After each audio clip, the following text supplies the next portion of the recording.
जय हिंद दोस्तों। आज हम बात करेंगे कि किस चार्टर एक्ट के द्वारा ईसाइयों को भारत में आकर रहने की आज्ञा दी गई थी। अंग्रेज 1600 ईस्वी में भारत आए और धीरे धीरे भारत को उन्होंने अपना उपनिवेश बना लिया।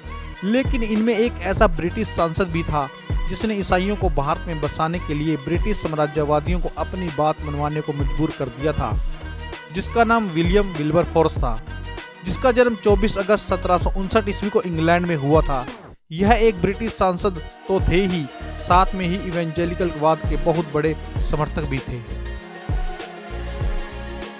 इनकी गतिविधियों का केंद्र क्लैपहैम क्लब था, जिसके कारण उनके समर्थक इन्हें इवेंजेलिकलवादियों का क्लैपहैम ग्रुप कहकर पुकारते थे। विलियम विल्बरफोर्स ने ईसाई मिशनरियों की गतिविधियों को भारत में बेरोक टोक चलाने हेतु ब्रिटेन में आंदोलन चलाए।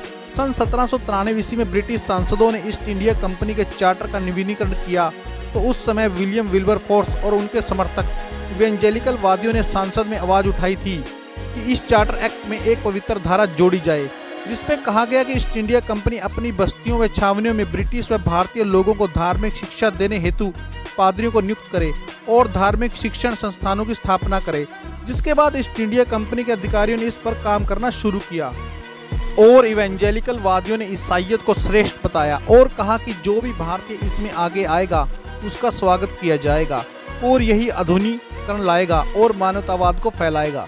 जिसके साथ ही विलियम विल्बरफोर्स ने इस बात पर दबाव बनाया कि अब ईसाइयों को भारत में रहने और वहां बसने की आज्ञा भी दे दी जाए।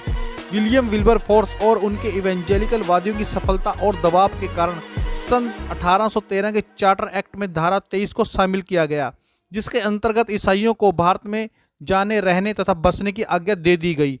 जय हिंद।